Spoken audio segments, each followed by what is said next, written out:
नमस्ते टसिदेलेक फ्यापुला छाजलो खाम्रिमु म जोर्डन गुरुङ तपाईहरु सबैजनालाई आजको यस भिडियोमा म स्वागत गर्दछु है। र आज चाहिँ आज बिहानै मैले मिन्सेल दोर्जे भन्ने उहाँ गुरुको चाहिँ मैले एउटा भिडियो आज बिहान मैले एउटा भिडियो हेरेँ है। र त्यो भिडियो चाहिँ मैले सुरुदेखि अन्तसम्म एकदम मजाले र एकदम आनन्द साथ मैले हेरेँ, किन मलाई एकदमै मन पर्यो। उहाँले चाहिँ त्यो 20 मिनेटको भिडियोमा चाहिँ एउटा बुद्धको समयको एउटा कहानी एउटा भन्नुभयो कि एकदमै राम्रो लाग्यो मलाई हो। त्यो चाहिँ मैले सोचेँ कि तपाईहरुले अब हेर्नु भएको छैन भने तपाईहरुलाई पनि म त्यो कहानी चाहिँ तपाईहरुलाई पनि त्यो कहानी बताउँ भनेर चाहिँ मैले सोचे र त्यो बताउन गइरहेको छु है। र कहानी चाहिँ यस्तो छ कि गौतम बुद्धको बेलामा जब गौतम बुद्ध जीवित हुनुहुन्थ्यो त्यो समयमा चाहिँ एकजना गौतम बुद्धको चाहिँ अब आशु भन्छ नि, आमाको बहिनी आशुको चाहिँ छोरा जसको नाम थियो कार्ग्याल थियो रहेछ। कार्ग्याल चाहिँ एकदम ठुलो उमेरमा मतलब एकदम भनौँ अब बुढेसकालमा चाहिँ उहाँ भिक्षु बनेको रहेछ है। बुढेसकालमा चाहिँ भिक्षु बनेर चाहिँ अब उहाँ चाहिँ तर एकदमै घमण्डी स्वभावको है, एकदम कठोर, अरूको कुरा नसुन्ने है, त्यस्तो स्वभाव भएको र एकदमै के भन्छ अरूले मलाई अब राम्रो भनोस्, राम्रो गरोस्, मलाई सेवा गरोस् भन्ने है, म अरूभन्दा ठुलो हुँ भन्ने त्यस्तो एउटा सोच भएको चाहिँ मान्छे रहेछ। अब बुढेसकालमा आएर भिक्षु बनेपछि अब बुढेसकालमा भिक्षु बने तापनि अब उहाँभन्दा अगाडि भिक्षु बनेका धेरै अब भिक्षु भएर धेरै वर्ष भएका भिक्षुहरू धेरै भए तापनि अब म चाहिँ उनीहरूभन्दा ठुलो हुँ भन्ने एउटा त्यस्तो स्वभावको चाहिँ मान्छे रहेछ। किनभने वर्ष ठुलो भएको कारणले चाहिँ म चाहिँ त्यो भिक्षुहरूभन्दा म ठुलो हुँ भन्ने त्यस्तो स्वभाव भएको है। र अब अरू भिक्षुहरूले अब कुनै कामहरू नहुने बेला आफूले गर्नुपर्ने कामहरू गर्नु नजान्दा अब अनि अरूले केही भन्यो भने त्यो कुरामा एकदम रिसाउने हो, अरूले केही भन्यो भने त्यो कुरा एकदमै मनमा राख्ने त्यस्तो व्यक्ति हुनुहुन्थ्यो रहेछ कार्ग्याल भन्ने चाहिँ है त। र अब अनि अब अरू भिक्षुहरूले अब कार्ग्याललाई चाहिँ अब तपाईले यस्तो गरेको भएन, त्यस्तो गरेको भएन भनेर त्यस्तो अब धेरै भन्दाखेरि चाहिँ अनि उसले चाहिँ गएर चाहिँ बुद्धलाई भन्नुहुन्थ्यो रहेछ है। किनभने उहाँलाई चाहिँ एकदम घमण्ड पनि रहेछ नि। अब जस्तै हुन्छ नि, बुद्धको आफ्नै मान्छे जस्तो भयो नि त उहाँ त, बुद्धको आशुको छोरा भयो नि त होइन, बुद्धको नजिकको मान्छे भयो।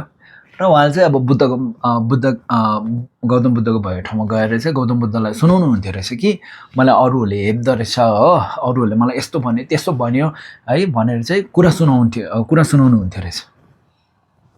र अब त्यस्तो धेरै पटक भइरहन्थ्यो होला।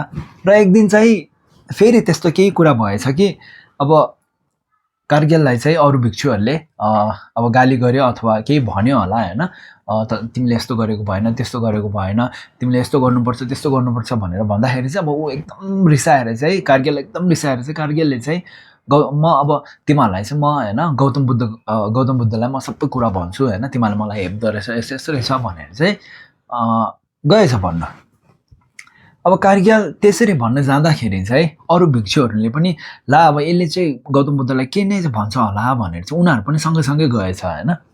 र गौतम बुद्ध भएको ठाउँमा पुगेछ र अनि त्यो अरू भिक्षुहरू चाहिँ एक कुनामा चाहिँ एउटा अब बुद्धलाई ढोक गरेर चाहिँ कुनामा एक जग्गामा बस्नुभएछ। र कार्ग्यालले पनि बुद्धलाई ढोकहरू गरेर चाहिँ अनि कार्ग्यालले भन्नुभएछ यो भिक्षुहरूले चाहिँ उनीहरूले चाहिँ मलाई यस्तो गर्यो त्यस्तो गर्यो भनेर कुरा लाउन थालेछ कि।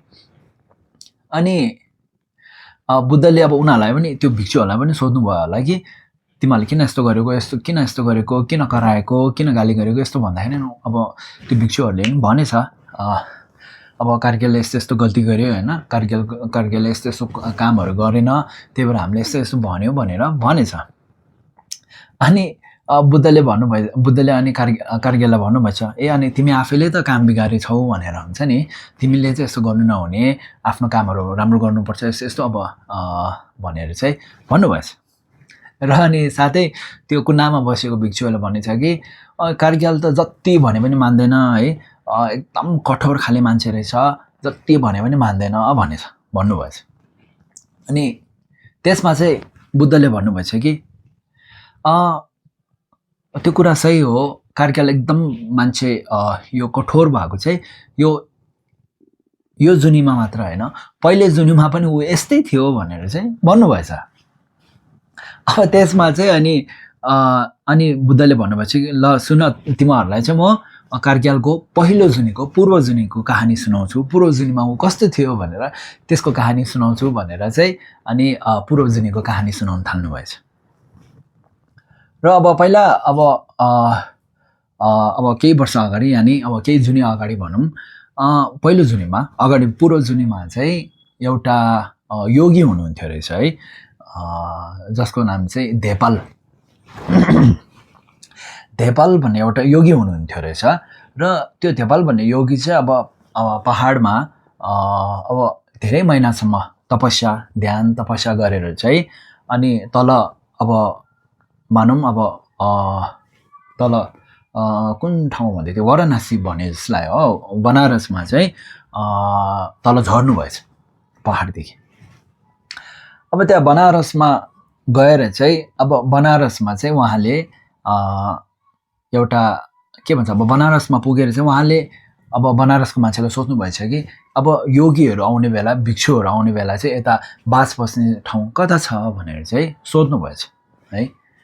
र अनि उनीहरूले चाहिँ अनि एउटा अब घर देखायो होला होइन, कुमालोको घर भन्दै थियो। कुमालो भनेको चाहिँ मेरो विचारमा त्यो भाँडाहरू बनाउने है, त्यो पटहरू बनाउने त्यस्तो हुन्छ नि, भाँडाहरू बनाउने कुमालो, टिबेटनमा हामीले झाखेन भन्छौँ है।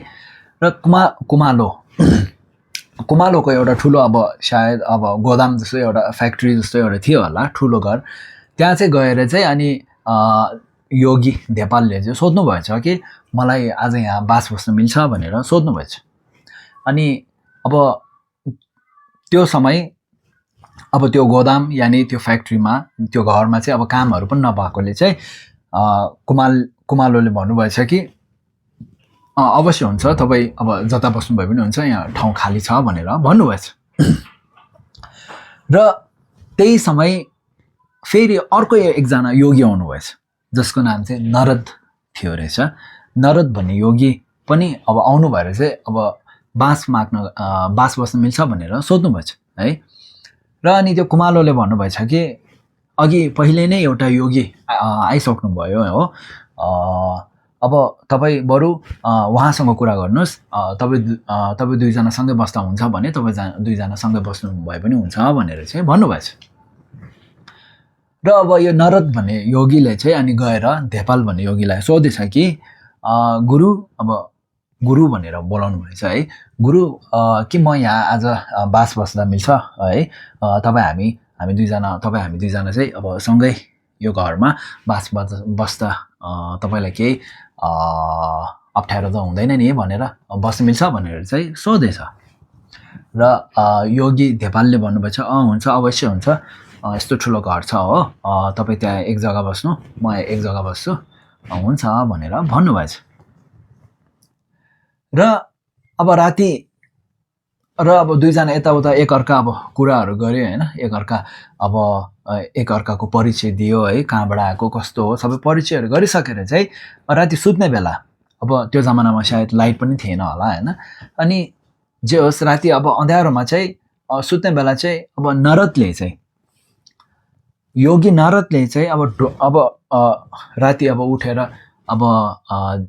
अब बाहिर जानु पर्यो अथवा अब पिसाब गर्न जानु पर्यो भने अब दैलो चाहिँ कहाँ छ, ढोका कहाँ छ त थाहा हुनु पर्यो नि त होइन। अनि त्यो चाहिँ याद गरेर राखेछ, अब ढोका यता छ भनेर चाहिँ अनि सुतेछ। सुत्ने बेला चाहिँ अब राति अब मध्यरातमा चाहिँ योगी नारदलाई चाहिँ अब बाहिर जानु पर्यो है, पिसाब आयो होला र बाहिर जाने बेला चाहिँ अप्ठ्यारो कुरा मानौँ अब के भएछ भन्दाखेरि चाहिँ जुन योगी देपाल भन्ने योगी थियो उहाँ चाहिँ आफ्नो टाउको चाहिँ ढोकापट्टि राखेर चाहिँ सुत्नु भएछ है। ढोकापट्टि आफ्नो टाउको राखेर सुत्ने बेला चाहिँ अब राति त एकदम अँध्यारो बेला चाहिँ अब योगी नारद चाहिँ बाहिर जाने बेला चाहिँ ढोकामा सुतिरहेको योगी देपालको चाहिँ कपालमा चाहिँ टेकिदिनु भएछ थाहा नभएर। र त्यो टेक्नु साथ अब योगी देपाललाई चाहिँ एकदमै अब त्यो दुख्यो होला नि त है। अनि उहाँ चाहिँ अनि जुर्क उठेर चाहिँ उहाँले चिचाउनु भएर कि मेरो टाउकोमा मेरो कपालमा टेक्ने को हो भनेर चाहिँ चिचाउनु भएछ। र अनि नारदले चाहिँ योगी नारदले चाहिँ गुरु म हुँ भनेर भनेछ हो। र अनि देपाल पनि एकदम रिसाउनु भएछ त्यो बेला हो। योगी देपाल एकदम रिसाउनु भएछ अब उसले मेरो कपालमा कुल्च्यो भनेर कि। अनि नारदले माफी माग्नु भएछ, म बाहिर जान लागेको मैले देखिनँ, माफ पाऊँ, मैले थाहा भएन भनेर भनेछ। र उहाँ अब नारद बाहिर जानुभयो है। र अनि त्यही बेला अनि अब योगी देपालले चाहिँ सोचेछ कि यसले फेरि म यतिकै सुत्यो भने त उसले फेरि मेरो कपालमा टेक्ला होइन, बरु म उल्टा पारेर सुत्छु भनेछ हो।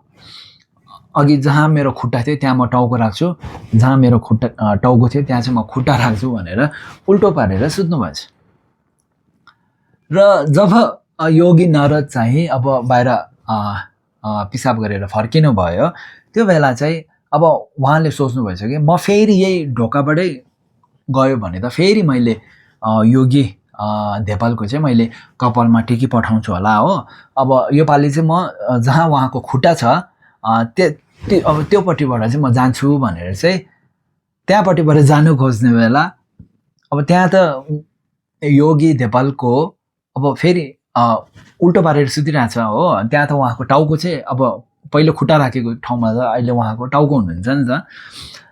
अनि योगी नारदले चाहिँ अब त्यहाँ खुट्टा उतापट्टि छ होला भनेर सोचेर चाहिँ उतापट्टिबाट जानु खोज्दाखेरि चाहिँ योगी देपालको चाहिँ घाँटीमै किल्चिदिनु भएछ हो।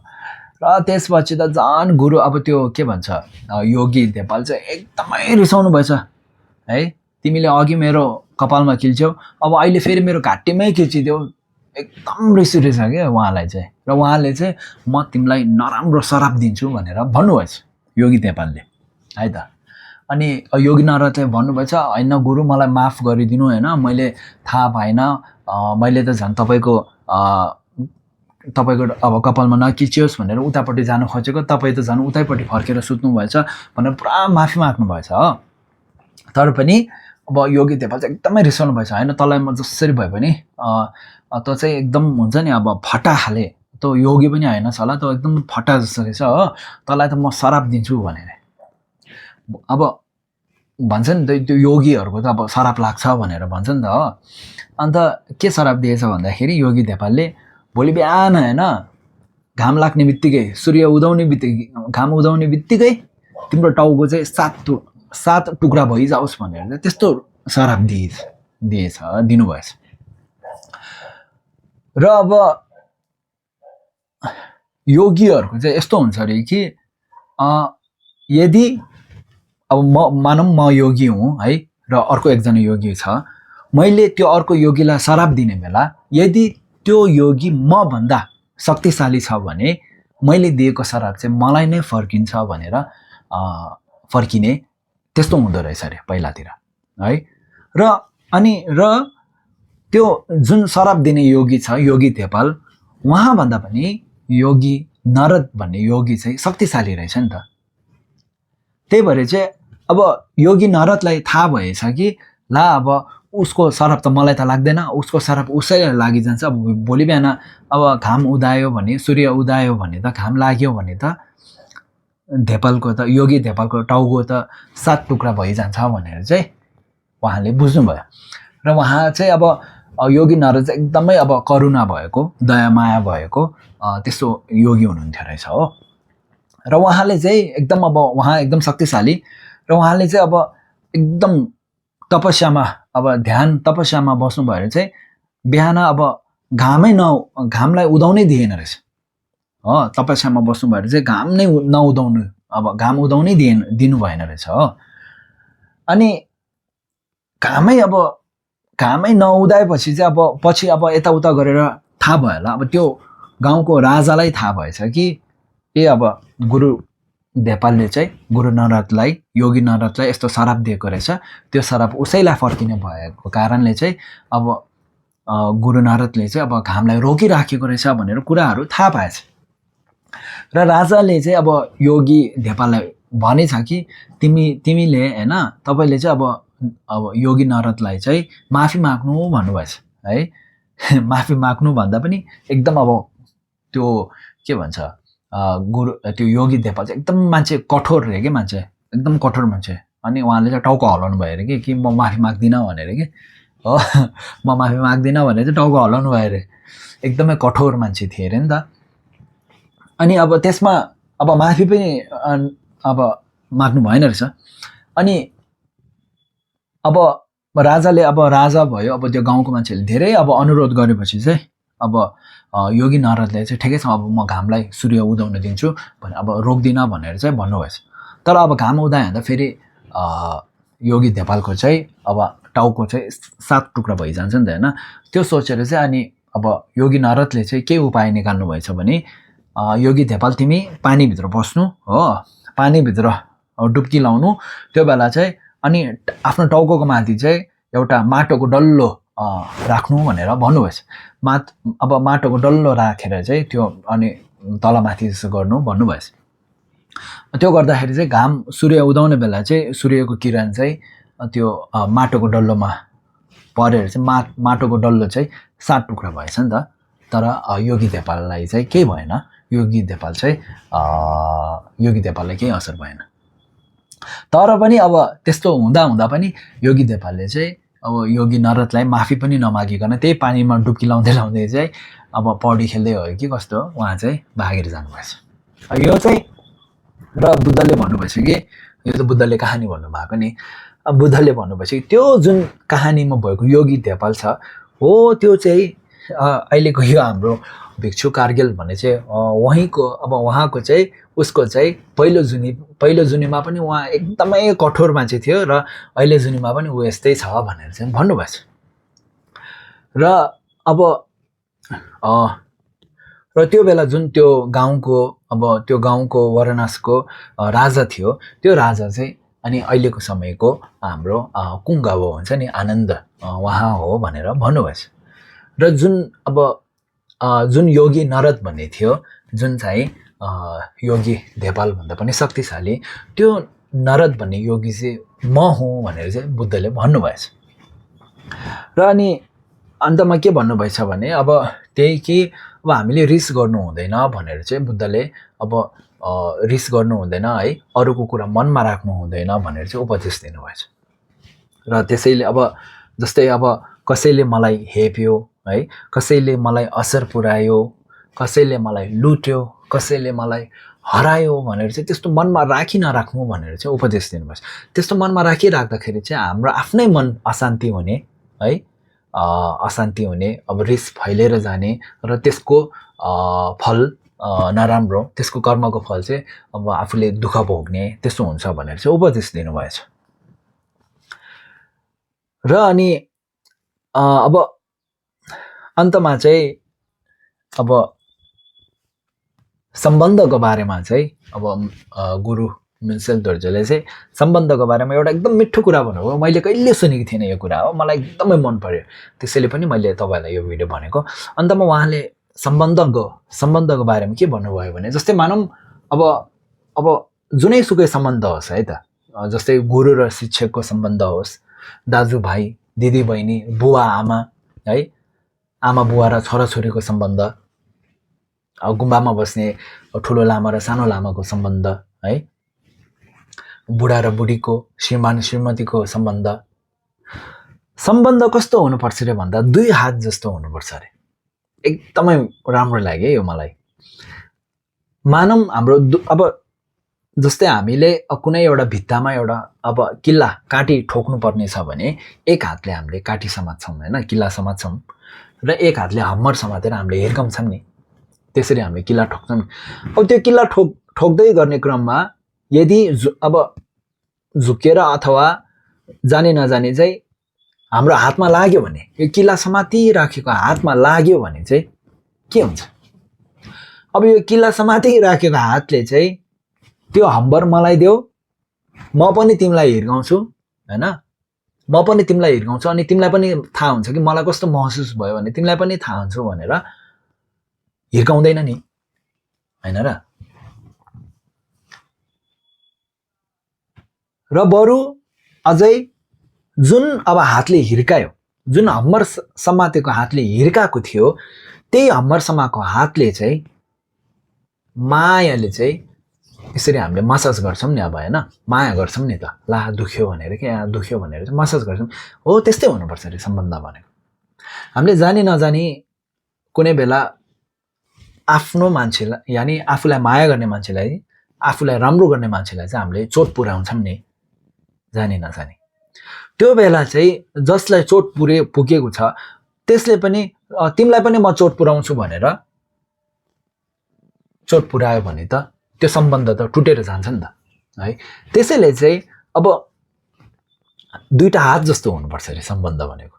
एकले चोट पुर्यायो भने अर्कोले शान्ति भएर बस्ने है, त्यस्तो भयो भने चाहिँ मनमा शान्ति, सबै शान्ति, सबै राम्रो हुन्छ भनेर चाहिँ त्यो एकदम मलाई त्यो यो जुन उदाहरण थियो एकदमै मन पर्यो मलाई, त्यसैले चाहिँ तपाईँलाई भन्न चाहेँ है। र अब यो चाहिँ थियो बुद्धको समयमा भएको कार्गिल भनेको कहानी। साथै अब हामीले रिस गर्नु नहुने है। अब जस्तै टिबेटनमा स्वेबा ताबी थिबा के अरे सेदाङ ताबी थिबामे है, अनि स्वेबा ताबी कथुमे भनेर गुरु शान्तिदेवले भन्नुभएको छ। त्यसको मतलब त्यही हो कि हामीले रिस गर्नु भनेको रिस जस्तो कुनै पाप छैन अरे कि।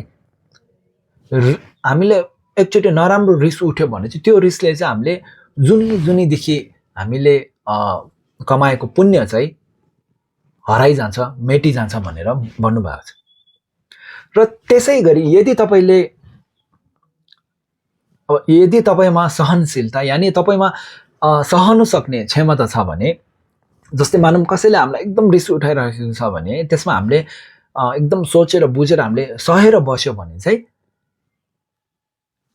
जसरी रिसले जुनी कमाएको पुण्यलाई मेटाउँछ अथवा हराइदिन्छ, त्यसै गरी एउटा के भन्छ अब सहनु सक्यो भने त्यसले चाहिँ जुनीदेखि हामीले अब गरिआएको पापहरू चाहिँ धुल्नेछ भनेर भन्नुभएको छ। त्यसैले चाहिँ हामीले सकेसम्म अब हामीलाई जीवनकालमा हामीलाई अब धेरै त्यस्तो धेरै पलहरू आउँछ कि कसैले हामीलाई जानी नजानी आफ्नो गल्ती नहुँदा पनि हामीलाई के भनिराखेको हुन्छ है।